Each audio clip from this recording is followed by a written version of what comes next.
Allahu Ekber, Allahu Ekber.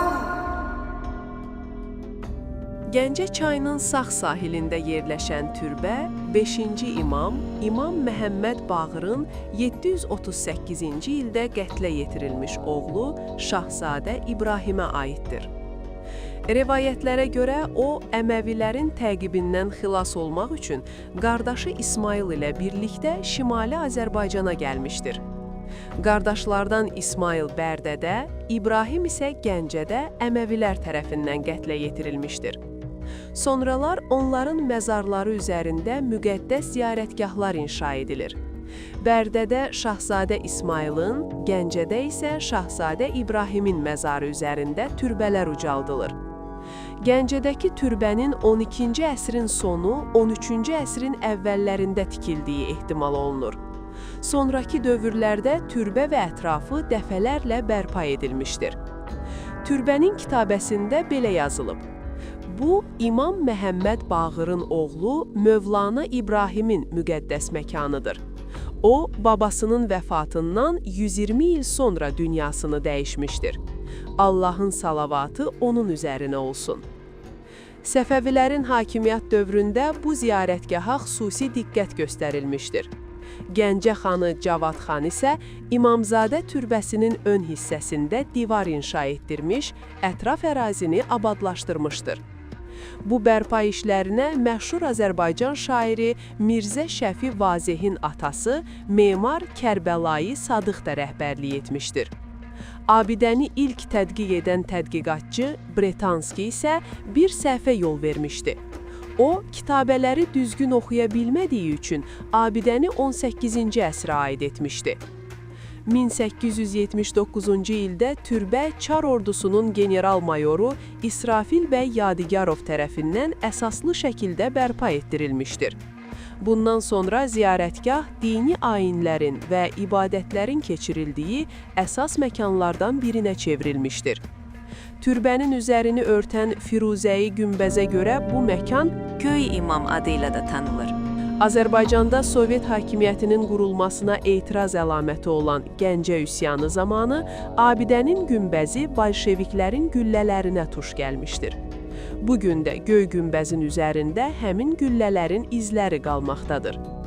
Rusiya imperiyası və Azərbaycan Xalq Cümhuriyyəti dövründə burada toplanan nəzir və fitrə pulları Birinci Dünya müharibəsində yetim qalan türk uşaqlarına, Qars, Ərdahan və Ərzurumdan Gəncəyə pənah gətirən Osmanlı qaçqınlarına, həmçinin difai təşkilatına və müxtəlif xeyriyyə işlərinə sərf olunmuşdur.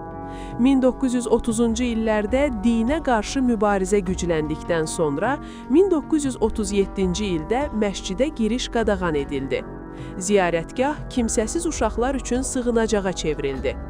SSR-nin müxtəlif bölgələrindən gətirilən uşaqlar burada yerləşdirildi. 1946-cı ildə isə abidə yenidən ibadət üçün açıldı. 1960-cı illərdə Azərbaycan SSR-sində fəaliyyət göstərən 23 məsciddən biri məhz Gəncə İmamzadə məscidi idi və o eyni zamanda tarixi abidə statusu almış yeganə məscid sayılırdı. Xruşyovun dövrünün nisbi yumşalma siyasəti nəticəsində burada ibadət edənlərin sayı artmağa başladı. Gəncədə keçirilən bir çox dini mərasimlərin əsas məkanı da məhz burası oldu. Xüsusilə Aşura günləri zamanı ziyarətgaha axın edən insanların sayı 10 minlərlə olurdu. 1960-cı illərdə Aşura günlərində buraya gələnlərin sayı 20 min nəfərə çatırdı. Bu axının qarşısını ala bilməyən Respublika Dini İşlər üzrə Müvəkkilliyi məqbərənin qeydiyyatının ləğv edilməsinə cəhd göstərirdi. 1968-ci ilin Aşura günü Sovet KGB-si ziyarətgaha insanları gətirən 646 avtomobilin dövlət qeydiyyat nişanlarını qeydə almışdı. Sürücülərin siyahısı tərtib edilərək onlardan izahat alınmışdı. Araşdırmalarda məlum olmuşdu ki, bu avtomobillərin bir çoxu dövlət müəssisələrinə və şəhər ictimai nəqliyyata məxsus idi. Hətta Bakı-Ağstafa qatarının maşinisti Dünya Malıyev qatarı Gəncə stansiyasında deyil, ziyarətgaha daha yaxın bir yerdə qeyri-qanuni saxlayaraq Bakıdan gələn zəvvarların İmamzadəyə getməsinə şərait yaratmışdı. Araşdırmalar zamanı məlum olmuşdu ki, Dünya Malıyev Komünist Partiyasının üzvü idi. O, istintaq zamanı zəvvarların yolunu qısaltmaq üçün belə addım atdığını bildirmişdi. Bütün təqiblərə baxmayaraq, Gəncə İmamzadəsi Sovet dövründə ən çox ziyarət olunan dini məbədlərdən biri olaraq qalmışdır. İmamzadə məscidinin ətrafındakı qəbristanlıqda Şeyxülislam Axund Məhəmməd Pişnamazzadə, General-mayor İsrafil bəy Yadigarov, Şah Abbas məscidinin axundu Mir Abbas ağa və bir çox tanınmış şəxs dəfn edilmişdir. Bu ziyarətgah Gəncənin qədim tarixini təsdiqləməklə yanaşı, şəhərin İslam aləmindəki yerini və nüfuzunu da göstərir.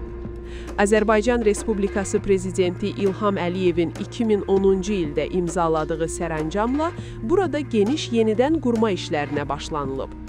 2010-2015-ci illərdə böyük məscid kompleksi inşa edilmiş. Ərazi tam abadlaşdırılmış və ziyarətgah yeni görkəm qazanmışdır.